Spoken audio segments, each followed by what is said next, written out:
Alors, qu'en est-il pour les naissances? Il y a un petit loup qui est sorti. Avec la buée, on va pas bien le voir. Il est là. Un petit Kaito. On te voit pas, bijou, hein? C'est celui-ci qui est en phase d'éclosion. Alors, en fait, c'est... Là, on est samedi. Hier, à 19 h, ça faisait 17 jours pour les Kaito. Et ça sera aujourd'hui à 14 h, où ça fera 21 jours pour les œufs de poule. Et lui, il avait déjà bêché. Alors, je l'ai vu hier à 18 h. Ça va peut-être commencer encore avant, hein. Et là, ce matin, on en était au même point, donc j'ai aidé pour casser la coquille. J'ai vu qu'il y avait encore un petit peu de vaisseau sanguin, ça a besoin de se résorber.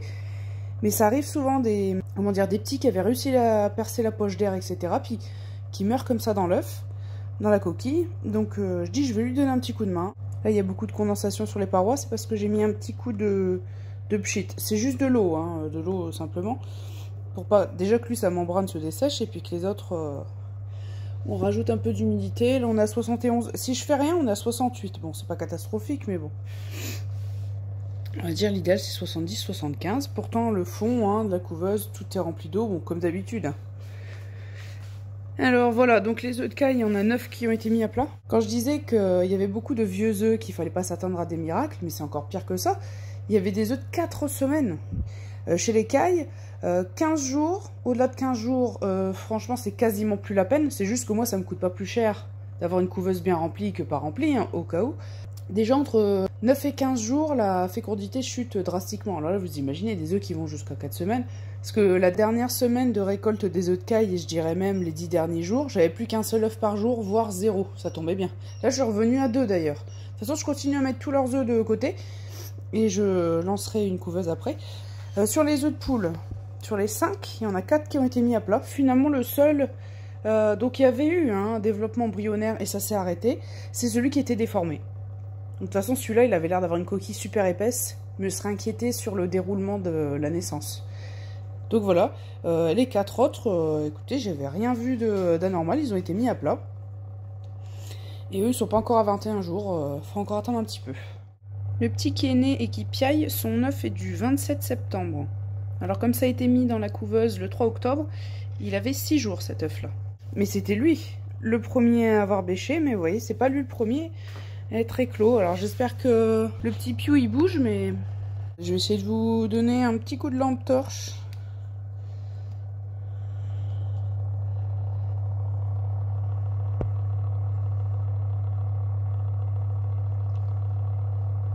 On voit hein, qu'il y a un vaisseau sanguin, un petit vaisseau qui s'est percé quand j'ai cassé la coquille. Mais je sais pas, moi ça me paraît bizarre que ça fasse autant de temps qu'il ait commencé à percer et qu'il soit pas sorti.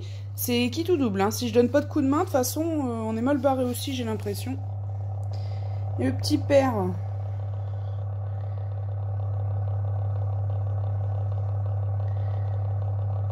Ben alors, bijou.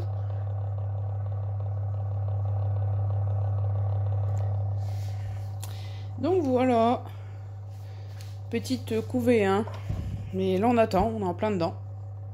Et la couveuse, alors ça, je sais pas pourquoi. Parce qu'il y a des moments, il y avait un rayon de soleil qui venait dessus. Donc, j'ai essayé d'abriter de ce côté-là. Je faisais un petit paravent. Mais il y a des moments, pas du tout. Il n'y a aucune explication et elle monte à 38,5. On est un peu moins d'1 degré de trop, quoi. Je sais pas pourquoi. Là, ce matin, je me suis levée à un peu avant 7 h. Elle était à 38,3. Faut pas dire qu'il y a du soleil ou qu'il y a un problème, hein. Bon. Donc, je sais pas. Elle me fait des petites montées de température. Et il y a eu une coupure de courant. Les 2 nuits qui ont précédé la mise à plat aussi. Et je sais pas combien de temps ça a duré. C'est que l'heure du micro-ondes s'est remise à 0. On sait pas combien de temps, mais bon, ça a pas pu être quelque chose de positif, hein, ça c'est sûr. Ça faisait bien longtemps que c'était pas arrivé, mais bon.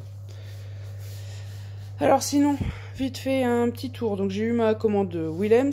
Donc c'était beaucoup des graines pour mon père. Hein. Il y a eu aussi quelques plantes pour ma mère. Pour moi, je me suis pris oignons The Kelsey, mais attention, hein, 6,50 €. C'est des oignons géants. Il n'y a pas beaucoup de graines. Regardez ça. Ouais. Ok, bon. Navet blanc dur d'hiver. Je veux tenter un semis tardif. Mais là, on a un temps pourri. J'arrive pas à avancer comme je veux. On va dire le gros chantier qui reste à faire. Bon, ça va être nettoyé le long du grillage, côté artichaut et tout. Mais c'est surtout le carré potager à nettoyer pour pouvoir ressemer à cet endroit-là.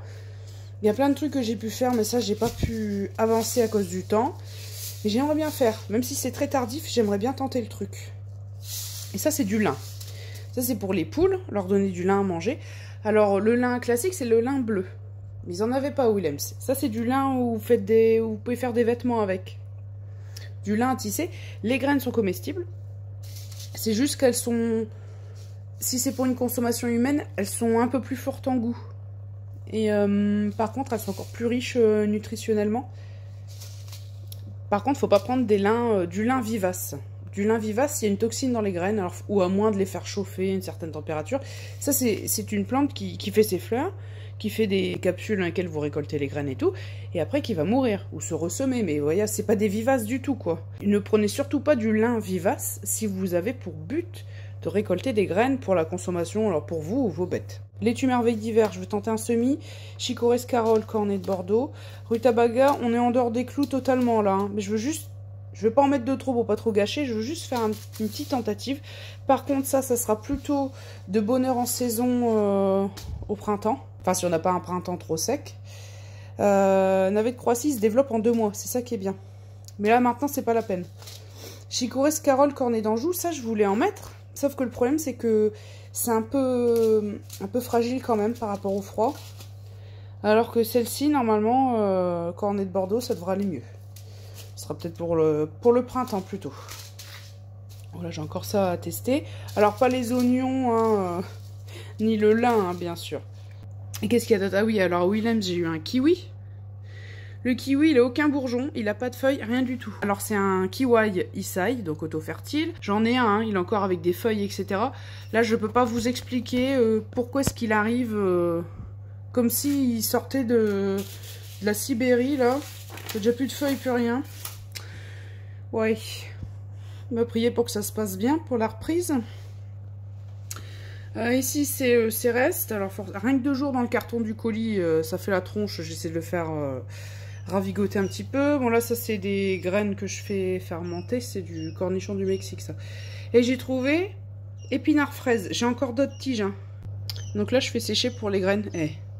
J'avais fait le semis je sais plus, très tôt en saison, je sais pas, ça fait peut-être 1 ou 2 mois que ça a poussé, je l'ai même pas vu. Artichaut, ça c'est mes haricots pourpres. Ça, c'est le potiron que j'ai récolté, qui était coincé derrière le grillage, que j'ai cisaillé. Et puis, j'ai fini de récolter les potirons. Il y en a encore un que j'avais oublié. Il est dans la salle, là. Il s'est pris la pluie hier. Il était parti dans la zone potagère, je l'avais pas vu. Et puis, enfin si, au moment où je l'ai vu, en fait, j'ai vu les épinards fraises, et ça m'a totalement déconcentré. Du coup, le pauvre potiron, il est resté, voilà, c'est un butternut.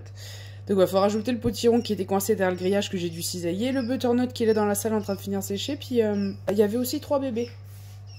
Alors sur la photo on voit qu'il y en a un qui est vert et il y en a 2 autres comme ça. Et ça c'est courge du Mexique. Courge du Mexique, il y en a 2 énormes, une petite et après 3 vertes parce que ça a essayé de faire encore des fruits, mais très tard quoi.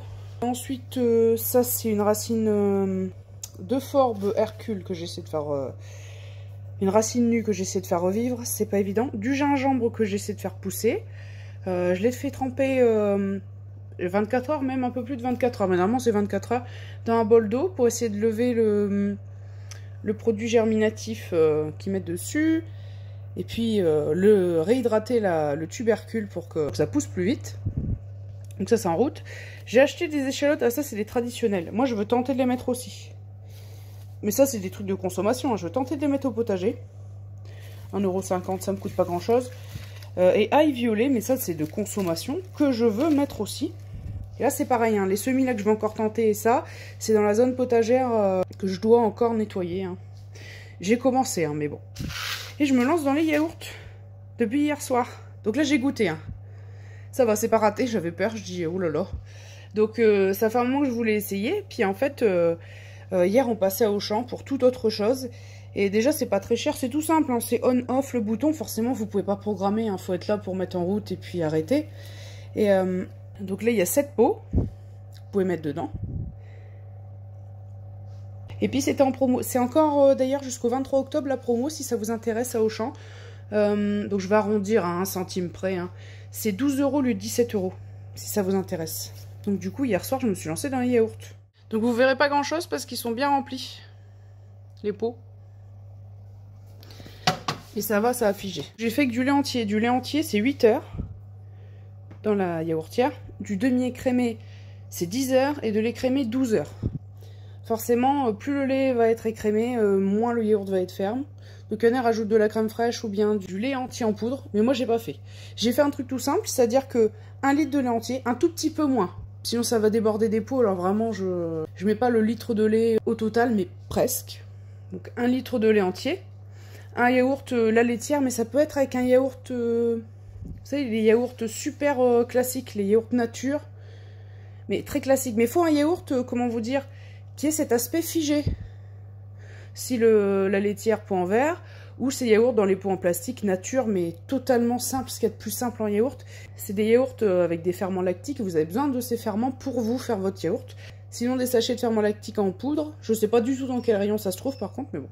Donc, j'ai fait avec 1 litre de lait entier, un yaourt style la laitière à la vanille. J'ai rajouté quelques gouttes d'arôme vanille. Puis, comme je ne m'étais pas pris en avance, et que déjà, fallait penser dans 8 heures pour arrêter l'appareil, ça faisait déjà très tard dans la nuit, j'avais pas le temps de bien dissoudre du sucre dans le lait. J'ai pris du sucre glace pour que ça se dissolve bien. Sinon, vous faites du sucre, mais vous faites un peu en avance quand même pour que ça puisse bien se dissoudre. Donc lait entier, un yaourt, arôme vanille, sucre, et c'est parti pour 8 heures. On peut faire vraiment plein de recettes. Là, j'ai fait quelque chose de simple, et je suis contente. C'est pas raté, c'est déjà bien. Bah t'as de la voix, mon bébé, hein. Bon, oui. S'il y a des nouvelles d'ici quelques heures, quand j'aurai tout filmé, fini mon montage vidéo et tout, s'il y a des nouvelles naissances, je vous le dirai. Bah alors, bibouche, sous les projecteurs, hein. Ah oui. Encore en vie, camarade? Ouais, mais lui, je sais pas si ça va donner quelque chose. Aïe, aïe, aïe. Donc, comme c'est vraiment une petite couvée, je pense que au lieu de les mettre dans le bâtiment tout de suite, je vais peut-être faire ça dans la maison. Ils seront pas beaucoup quand même, hein. Donc voilà, je vais voir. Après, si c'est dans la maison, ça sera avec la plaque chauffante. Ça sera pas la lumière chauffante. Donc dans ce cas-là, j'espère que ça irait pour les caïtos. Elle va pas les retourner, ils ont déjà du mal à émerger. Donc j'ai voulu donner une longueur d'avance pour les caïtos, vu que c'est toujours laborieux. Et les naissances très étalées sur plusieurs jours. Avant que les poussins ne débarquent. Mais bon, là, soit il y a un problème avec les autres œufs, soit ça va encore être des naissances étalées, malgré tout. Et puis voilà. Après, je peux pas laisser plus d'avance au caïto, puisque faut quand même que les œufs de poule soient pas mis à plat trop tôt non plus. Hein, donc, aïe aïe. Là, vous imaginez un caïto, comment il chamboule un œuf. Alors, imaginez un poussin avec un œuf de caille. Et les 2 pieds de poivron, alors. Ben, j'en ai même un qui rougit, là. Donc, pour l'instant, tout se passe bien. Il y a encore des fleurs qui continuent à former des bébés poivrons. C'est assez drôle, c'est que il y a plein de pieds de tomates qui veulent pousser. Celui-là, il a déjà bien grandi. Depuis qu'il a été réimplanté en pot. Hop. Celui-ci là. Puis il y a un petit qui s'est mis à pousser, qui était tout petit au début. Donc bon, si la croissance continue, c'est que ça a l'air de s'y plaire à peu près quand même. Coucou les bijoux! Ben oui, vous dormez la porte fermée maintenant. Entre le vent et la pluie. Là, on va en profiter. À partir de 11 h, apparemment, il va pleuvoir. Et jusqu'au soir. Donc, bon. Puis demain, normalement, ça ira mieux. Puis après, c'est à nouveau de la pluie. Allez, bijoux. Alors, la cage a été récurée hier. Ah, ça commence à repointer son nez, les plumes sur le dos. Mais alors, c'est long, hein. Et ça, c'est pas le mâle, parce que le mâle aussi, c'est pareil. Il y a une petite zone en mue, là. On peut pas dire que ce soit à cause de lui, vu que tout le monde est concerné. Mais c'est long, hein. C'est long à se mettre en route. Donc là, c'est bien. Je suis revenue à 2 œufs par jour. Donc pour mettre en incubation, ça va. Donc forcément, le plus vieil œuf, il date du 4 octobre, hein, puisque j'avais mis le dernier pondu le 3 octobre au moment de mettre tous les œufs de caille dans la couveuse. Donc 4 octobre, là on est le 20. Bon, d'ici le temps que la couveuse soit libre, d'être sûr qu'il n'y a plus du tout de naissance, nettoyer, désinfecter et tout. Bon, ça fera... Il y aura des œufs qui auront un peu plus que 15 jours, mais ce ne sera pas aussi désastreux que 4 semaines comme là la fois dernière. Là. Alors j'ai compté tout à l'heure. J'en ai 21 ou 22 là. Au moment où je vous parle, donc j'en aurai encore quelques-uns en plus d'ici là. Donc c'est bien, ça serait bien qu'ils continuent encore à me faire 2 œufs par jour. Et là, ils sont contents parce que c'est à nouveau un mélange de cendre de bois avec le sable. Hier, c'était la folie. Hein. Quand ils ont vu le mélange, ils étaient même à un moment donné à 3 dans le bac là. C'était un peu serré quand même pour se faire un bain de poussière. Comme des fous. Ils s'occupaient même plus de moi hein, dès qu'ils ont vu les bacs. Bon, j'avais nettoyé cette moitié-là. J'avais nettoyé les bacs, je les ai remplis. Et puis pendant que je faisais cette moitié ici, ils s'occupaient même plus de moi tellement ils étaient obsédés tous à se rouler là. On va avoir un arc-en-ciel, je sais pas si vous voyez. Il y a du soleil mais il pleut en même temps, des petites gouttes. Alors je pense toujours à ma mère, elle arrête pas de dire « Ah, le vent chasse la pluie ». Bah il y a du vent, mais il y a de la pluie aussi. Je vois que j'ai chopé quelque chose, j'ai peur que ce soit une musaraigne. J'en ai chopé une hier, elle était encore vivante mais... j'ai essayé de la stimuler, j'ai mis dans un coin, je l'ai surveillée, mais elle a pas survécu. Et là, je suis sûre, ça a l'air tout petit, c'est encore une musaraigne. Oh ouais, c'est encore une petite musaraigne, ça saoule. Pauvre chat de puce. Ils sont fragiles hein, quand ils se font attraper. Oh là là là là. Ils sont petites hein. Là, vous voyez bien que le museau est tout pointu.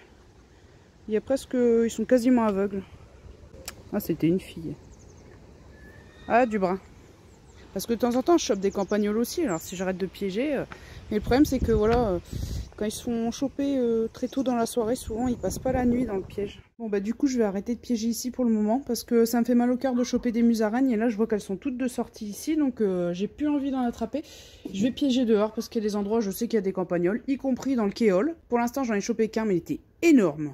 Vraiment dodu. Hein. Et dans les carottes. Je vais continuer à piéger là. Au moins, là, je sais que j'ai des campagnols ou des mulots et pas de musaraignes. Je mets toujours du maïs. Ça marche bien le maïs. Alors ici, vous voyez, le kéol en bois, comme promis, a été démonté. Et toutes les mottes d'herbage et tout ce qu'il y avait ici, ça a été mis là. Et les bûches qui s'étaient transformées en fourmilières. Comme ça, déjà, ça a été bien dépicheté. Hein. Ici, comme ça, les poules, elles en profitent. Hop. Ah, j'ai loupé cette pomme-là. Bon, bah, pour les 2 qui restent, allez, 3. Là, c'est pas possible. Là, c'est un oiseau. Faut vraiment s'être perché sur cette branche-là. Ça me paraît... C'est pas impossible, mais... Ah, c'est bizarre. On peut pas toujours accuser les poules. Regardez, celle-ci, elle s'est fait becter ici. Ça, c'est pas une poule. Hein. Les oiseaux qui s'y mettent... Allez. Ça va partir en compote. Celle-ci, elle... Ah! Un frelon. D'accord. Un frelon, ça peut creuser le fruit à ce point-là?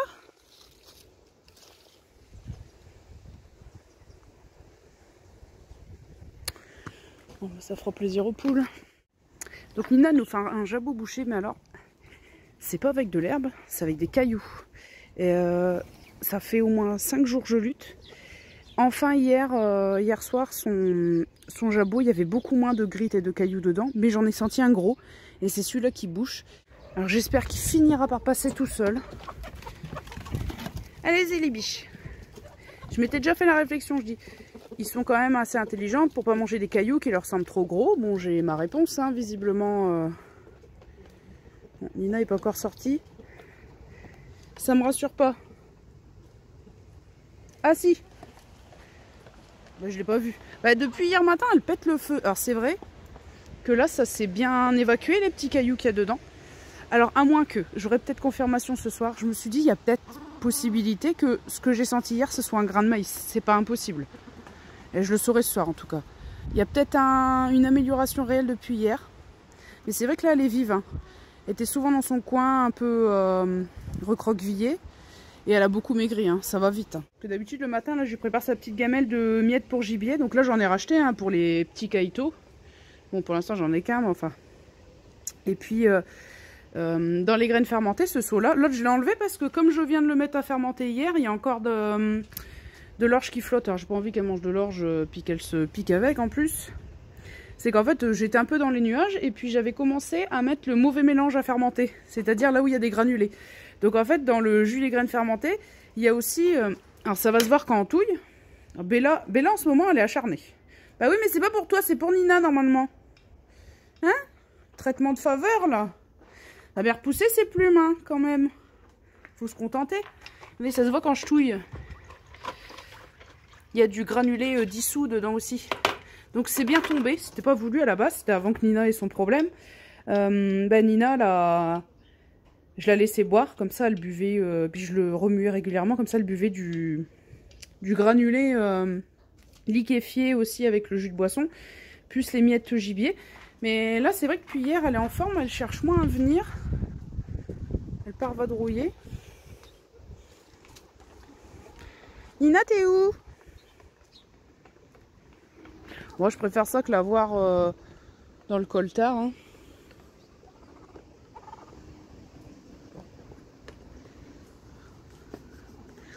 Ah, par contre, Phoebe, les plumes, c'est toujours pas ça. Hein. Je sais pas quand est-ce que ça va se décider. Il n'y a que elle et Connie où ça cafouille. Sinon, ça pousse bien pour tout le monde. La Sussex là-bas, c'est en train. Tu vas nous montrer un petit peu l'avancée des plumes? Ah voilà, ils ont vu les pommes. Hein. Oh ma nounoute, qu'est-ce qu'il y a là? Oh ma biche, oh ma biche. Elle va manger des pommes. Profite. Qu'est-ce qu'il y a? Oh, t'es trop jolie. Fais un bisou alors. Non? Fais pas le bisou? Oui, non. Bon. Elle s'est dit, oh là là, je sens qu'aujourd'hui elle a qu'une main disponible, ça va encore être compliqué. Alors, c'est bien, ça sort bien de la gaine là. Hein.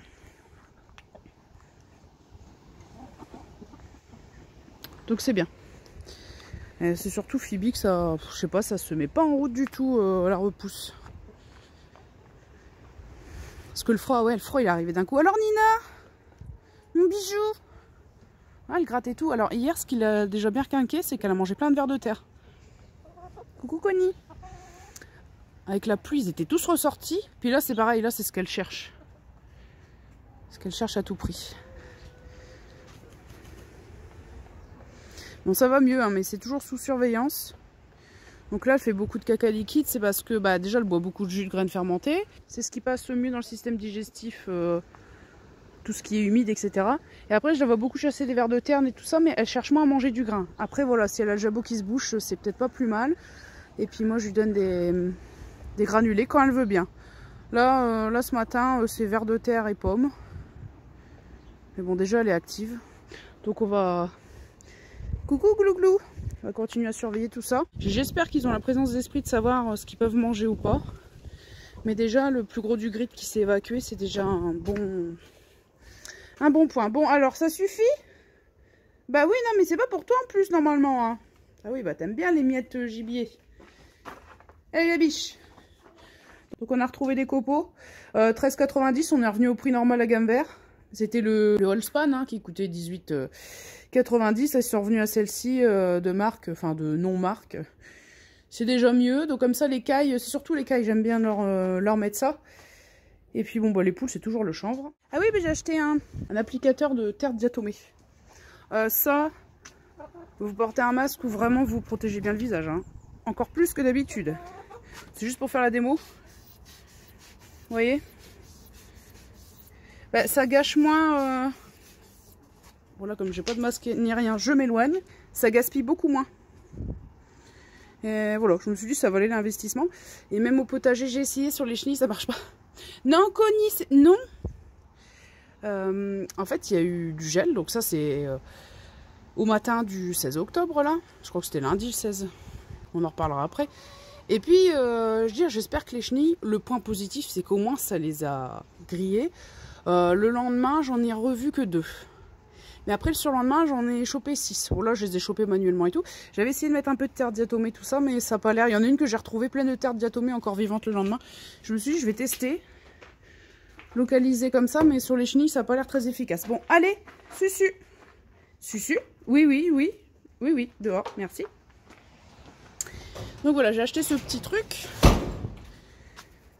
pour la terre de Diatomée et j'avais oublié d'en parler la semaine dernière. Bon, je ramasserai les crottes tout à l'heure. Vous avez vu, j'ai passé un coup de raclette. Hein. C'est à peu près propre. Hein. Bon, à pas durer. Puis je verrai si Nina le rapatrie ici. J'arriverai peut-être à la faire rentrer dans le garage. Lui faire boire un peu de jus et puis prendre des granulés. C'est ce qui peut la rebooster le mieux en protéines des miettes gibier. Hein. C'est ce qu'il y a de plus protéiné. Pour qu'elle refasse ses muscles. Hein. Ça fond vite hein, quand une poule se sent pas bien. Depuis la dernière fois, on n'a pas rechopé de top. Là, vous voyez, ça a buté ici récemment. Là. Faut voir pour essayer de repiéger des nouveaux trous. On a chopé un mâle. Depuis, on n'a rien eu. Et ça a rebuté dans le potager là-bas. Ça m'énerve. Chaque fois, j'ai des salades qui sont dépiquées et tout. Ici aussi. Ça a dû être hier matin, hein, puisque là, il y a eu de la pluie dessus. J'avais pas fait gaffe. Bon. Tous les automnes, c'est pareil. Oh, hey. C'est un record. Je sais pas si ça se voit bien les trous là. C'est rare que les poulets me grattent à ce point là. Vous avez fait carnage hein. Ouais. Carnage land.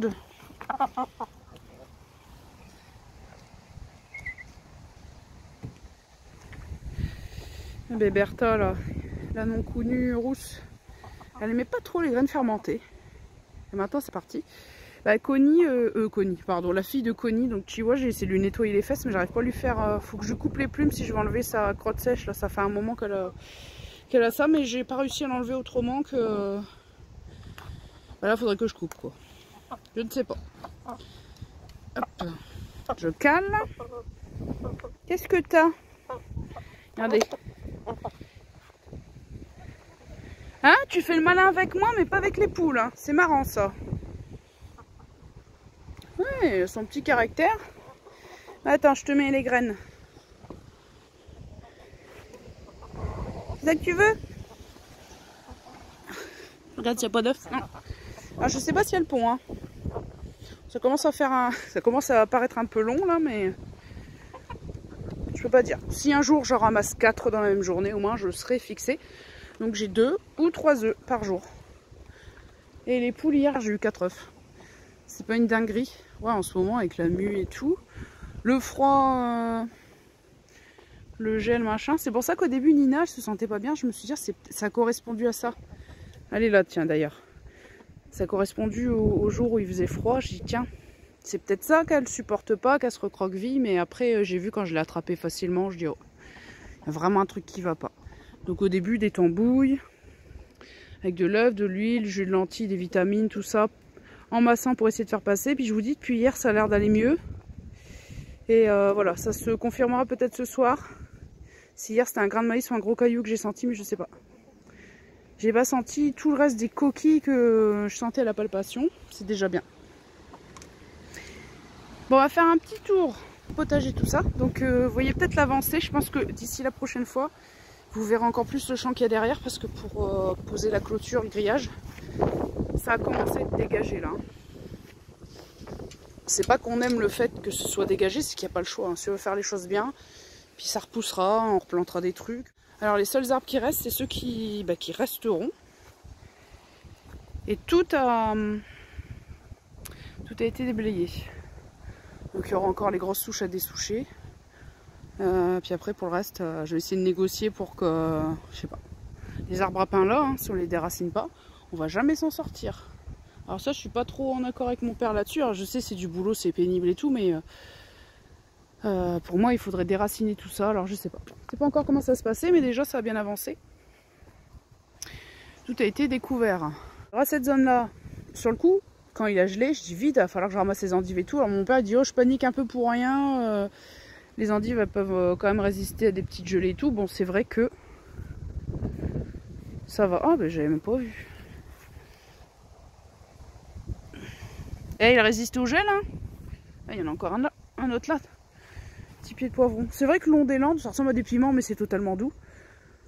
On peut dire ce qu'on veut, ils sont quand même costauds, hein. Même s'il n'est pas très grand. Donc du coup, les endives, elles restent. Mais ici, voilà, faut nettoyer tout le long, toujours. Là, comme j'avais dit, J'ai démarié des choux, j'ai replanté là-bas.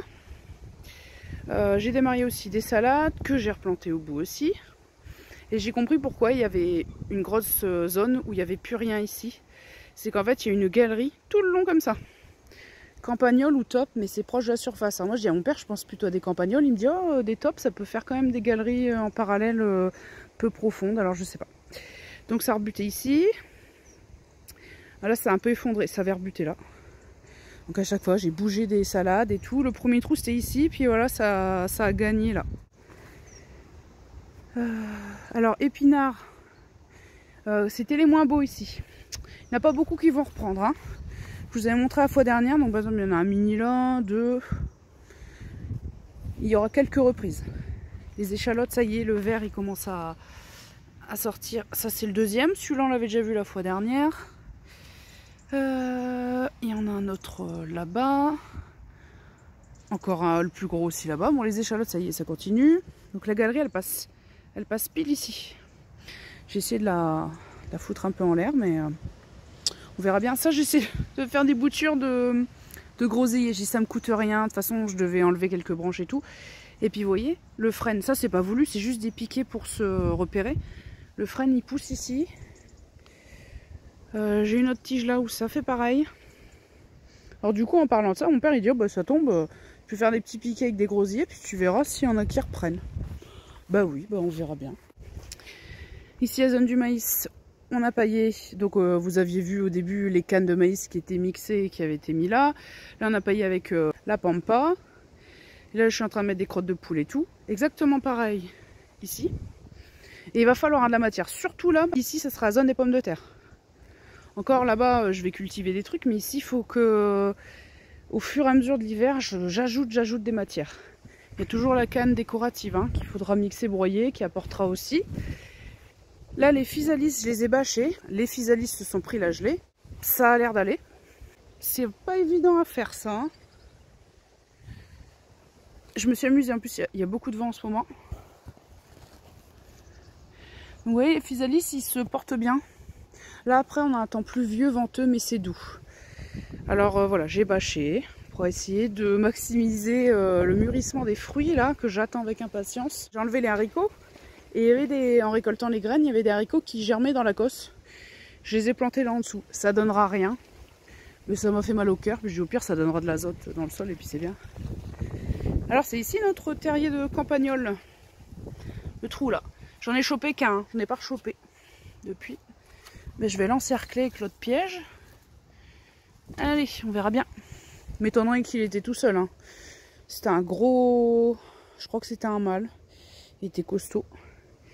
Et bon là il y a de la pluie. Et avant qu'il pleuve, j'ai mis à peu près 16 arrosoirs d'eau ici. Et les physalis qui n'étaient pas très beaux la fois dernière, c'était bien ça. Hein. Après les feuilles elles se sont tout de suite bien dressées. Et puis là-dedans dans le trou, j'ai mis un arrosoir de purin d'ortie, 4 arrosoirs d'eau. Et j'entendais des cris de rongeurs, j'entendais chouiner. Mais je m'attendais à en voir qui sortent et tout, j'ai rien vu. Et puis je dis bah tiens dans la foulée je vais piéger. Puis c'est là que j'en ai chopé un. Qui vit tranquille là-dedans. Et ça me plaît pas du tout. Les cornichons du Mexique, ça a été récolté. À moins qu'il y en ait quelques-uns qui m'aient échappé. J'ai regardé à nouveau hier, j'ai pas vu. Mon chou-fleur, yes ça. Et il a doublé hein, par rapport à la fois dernière. Je pense pas qu'il ira beaucoup plus loin, hein, mais bon. Et pareil, le fait d'avoir arrosé plus à la pluie. Vous voyez, chou nord toscane, ils refont plein de pousses. Alors c'est ce qu'il y a de meilleur, hein, les jeunes feuilles. Bon, faut laisser pousser encore un petit peu, mais vous voyez, les jeunes feuilles comme ça, c'est ce qu'il y a de mieux. Et là, ça se voit que ça leur a fait du bien. Bah, celles-ci, de toute façon, les feuilles victimes des chenilles, hein, c'est de une. Elles sont trop costauds, trop rêches. Et en plus, elles sont complètement bouffées. Et là, j'en vois pas. Je vous dis, depuis que j'en ai enlevé 6. La gelée, ça a quand même dû les perturber. Là, c'est les choux kale que j'avais mis un peu à l'arrache dans des vieux potéros où il y avait eu des citronniers morts dedans, bref. Et donc, bah, ça pousse. J'avais fait ça comme ça, puis finalement, je suis bien contente. Citronnier. Ouais, bah, maintenant, on voit plus le thermomètre. Va falloir que je le rebouge. Citronnier là, il jaunit un peu. Mais après, je sais pas, ça tombe, je sais pas la variété. Hein. Si c'est du lime, ça reste toujours un peu vert. Et puis, bon, bah, les deux devant, qui se portent bien. J'avais rentré le citronnier in extremis la veille au soir où il a gelé. Parce que je lui avais dit, poivrons, c'est pareil, hein. J'avais dit que j'allais rentrer le soir des dernières images. Puis finalement, je l'ai pas fait. Mais j'avais vraiment surveillé la météo, je dis oh là là là là, faut vraiment que je fasse dimanche soir. Ben, heureusement que je l'ai fait, vu qu'il a gelé la nuit du dimanche à lundi, enfin plus précisément tôt le matin lundi. Heureusement, j'aurais perdu le citronnier, les pieds de poivron. Et puis on a bâché aussi in extremis les salades de Val d'Orge. Hein. Et voilà, on a échappé belle quoi. Mais ça fait très tôt pour une première gelée. Après c'est pas dit, hein, peut-être que la prochaine, là on a une période de redoux mais très humide. C'est pas dit qu'il regèle tout de suite. Hein. Mais en tout cas la première gelée c'était vraiment très tôt en saison. Là. Le lilas, alors, ah oui, demi-tour. Je vais le mettre là, peut-être en attendant. Il ira peut-être plus tard dans l'enclos derrière. Mais je veux pas qu'il passe l'hiver dans un pot en tout cas.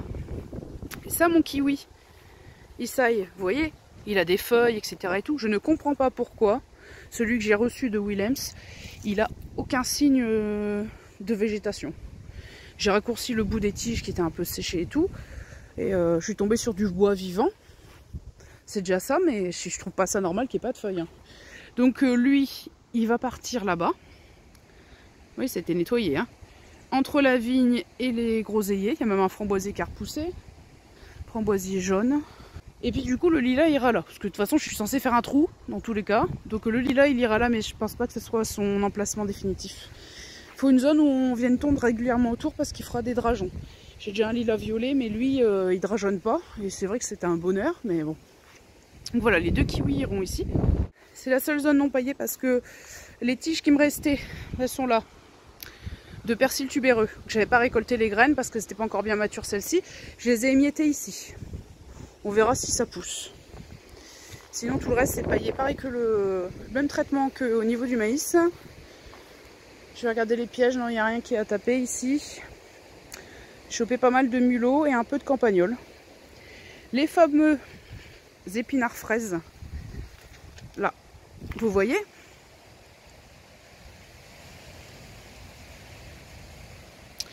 Donc les feuilles vous mangez, les feuilles et les petites baies. Et encore ça à nettoyer, vous voyez j'ai commencé tout ça. Pois chiches, à chaque fois j'oublie de le dire, c'était nul, zéro les pois chiches. Donc je pense que le paquet de graines je le foutrai dans un coin l'année prochaine, puis c'est bien on n'en parle plus. Mais c'était comme je craignais, hein, les insectes sont venus dedans, ils ont bouffé tous les pois chiches, pas un seul. C'est pour ça que normalement ça se cultive en zone littorale ou du moins des zones où il gèle pas, comme ça les cosses sont bien formées, bien épaisses pour pas que les insectes puissent aller dedans pour le manger. Donc voilà les zones littorales où il gèle pas trop, enfin sans produits chimiques je veux dire, hein, sans traitement. Ils font ça, ils les plantent en décembre, janvier. C'est pas ici qu'on va pouvoir mettre des pois chiches à ce moment-là. Donc ici ça a été nettoyé à peu près, mais il faut encore enlever des herbages pour mettre les kiwis. La vigne, c'est pas le moment, mais je l'ai taillé un peu parce que je l'avais pas fait cette année. C'était un peu n'importe quoi. Normalement c'est février je crois. Mars grand maxi. Bref, c'est pas du tout le moment pour le tailler, mais là je l'ai fait. Pour qu'on s'y repère un peu plus. Ça c'est les bêtes épinards ici. Ça a repris. Tous les pieds d'épinards, ils ont repris. Les feuilles qu'ils avaient à ce moment-là, au moment où je les ai dépiquées, c'est elles qui dépérissent. Et ce que vous voyez au milieu, c'est les nouvelles pousses, les nouvelles feuilles.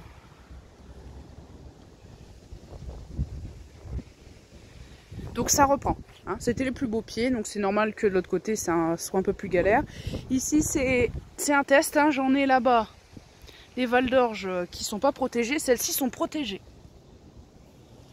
Et j'ai des pieds de tomates qui repoussent, bien évidemment. Roquette, les grandes feuilles qui avaient du mal à se redresser, tout, j'ai coupé. Ça refait des petites feuilles partout.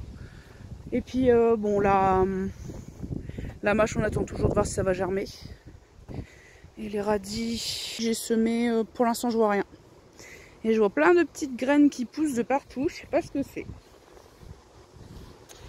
Bon. Voilà, il y a la rouge grenobloise.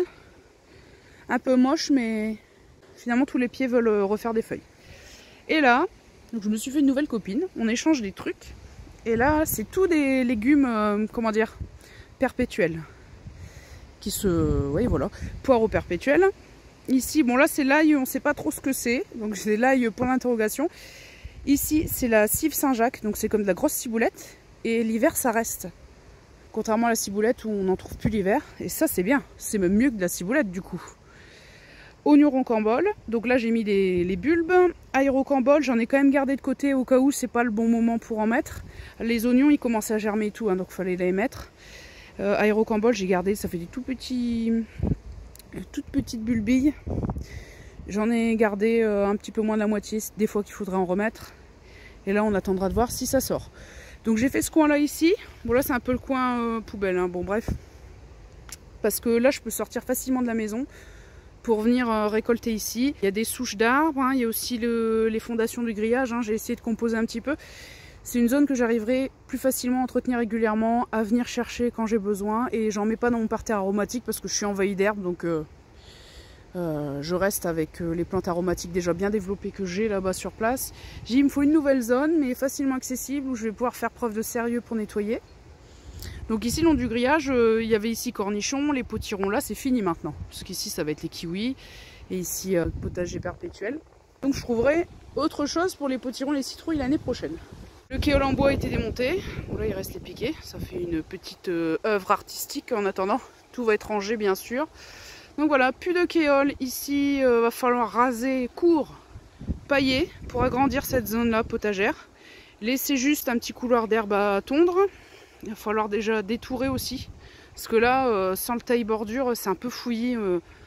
Des fois, rien que la bordure bien taillée d'un carré potager, on s'y retrouve déjà mieux niveau espace. Donc voilà, ça avance dans le bon sens dans ce que je veux. Mais ça, c'est la zone que je dois à tout prix défricher pour là tester des semis tardifs, tester des choses. Ça me coûtera pas grand-chose hein, en temps de travail. Hein. Ce qui coûte le plus, c'est de nettoyer tout ça. Et là, il y a des. Par contre, ça m'embête au niveau des carottes. J'ai pas encore fait. Hein. Les carottes, il faut que je finisse de les dépiquer, de les congeler et tout. C'est la zone de nid de campagnol et mulot, apparemment. Donc ça m'embête. Et l'année prochaine, plus de choux ni rien ici. Quand les poireaux seront mis à jour, je ferai un test. Une partie des poireaux, je vais les raccourcir. Et les autres, je vais les laisser. Parce que soi-disant, certains prétendent que c'est mieux quand on taille les poireaux, on les raccourcit. Mais ça sera pour faire un test et pour faire une comparaison. Il faut en faire sur une moitié et pas sur l'autre et voir ce que ça donne. Bon, là, ben regardez, il repousse aussi ce frêne là. C'est pour ça que je teste avec des pieds de... des petites tiges de groseillier, puis on verra bien si ça repousse. Les oignons Red Baron, bon là ils s'en prennent hein, de la pluie dans la figure, j'espère que ça va aller. Pour l'instant, il n'y a pas encore de tiges vertes qui sortent. Et les échalotes griselles, ça commence ici, là. Et ici ça a un peu blanchi parce que je pense que ça s'est pris la petite gelée là. Mais après c'est pas grave, quand ça va bien partir, ça ne craindra plus rien. Puis je pourrais récolter quelques graines de belles de jour. Des belles petites fleurs, ça fait longtemps hein, qu'on en avait mis. Et puis les quelques pieds qui gênaient pas trop, on les a laissés sursemer ici. Alors l'hibiscus toujours là. Les astères, pas de soucis. Pour le troisième on verra pas. Il est là. Ça, c'est le framboisier. Qui fait des framboises jaunes, encore plus sucrées que les autres. Il a repoussé dans les groseilliers. Mais moi, je vous dis, les framboisiers, comme ça fait des drageons et tout, c'est pour ça que ça me plaît pas trop. Et que j'en veux plus, sauf en pot. Et celui-là, il a réussi à se réadapter. Il faudra peut-être que je fasse un petit apport d'azote. Bon, là, ça a même moisi. Bon, comme il n'y a pas beaucoup de framboises, il est encore tout petit. J'ai pas trop prêté attention, mais... il a voulu refaire des framboises une deuxième fois.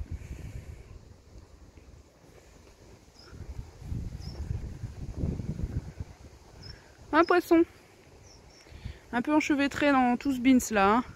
Ah, l'autre jour, je voulais prendre une photo. Il y avait une grenouille sur la fausse grenouille. Mais forcément, le temps que j'arrive avec l'appareil, il était parti. Bon. Voilà voilou pour les avancées. Donc ça suit son chemin, mais il y a encore du boulot. On croise les doigts pour les petits pious. Hein. Si là, il y a des nouvelles naissances, s'il y a du nouveau, je vous le rajoute à la fin du montage. Alors, toujours samedi, 13h30, on est à 3 petits pious. Alors, celui qui était là en galère, je l'ai aidé à 2 reprises. Il est sorti, mais il ouvre pas ses yeux, donc je sais pas trop. Et un qui vient vraiment de naître, là, il y a 20 minutes à peu près. Là, pour l'instant, on est à 3. Là, celui que j'ai aidé, celui qui est à l'arrière, qui a la tête moins relevée. Donc lui, je ne sais pas trop. Hein. Celui qui est à l'avant, c'est le... Celui qui est né tout seul, là, il y a vraiment pas longtemps. Et qui a les yeux ouverts. Puis l'autre, là, le premier né, il trotte bien. Et il y a... Regardez-moi ça. Il est sorti en un rien de temps. On avait vu un petit peu bêcher. Et pouf! Je reviens. J'ai cru sur le coup que c'était celui que j'avais aidé. Et ben non, c'était un autre. Donc normalement, c'est comme ça. À la naissance, ça doit se passer toute seule rapidement. Hein. C'est pour ça que l'autre, si je l'avais pas aidé, serait mort, c'est sûr. Au moins, j'aurais essayé. On verra bien. Et cet œuf-là, qui est en train d'éclore de poussins. Alors les poussins c'est à 14h là, hein, donc ouais, d'ici une demi-heure, ou là ça va faire pile 21 jours. Donc il n'est pas du tout trop tard pour les poussins. Là pour l'instant on a 3 kaito. Et peut-être un poussin là qui va arriver. Donc je pense que faut encore garder espoir. Allez, à plus.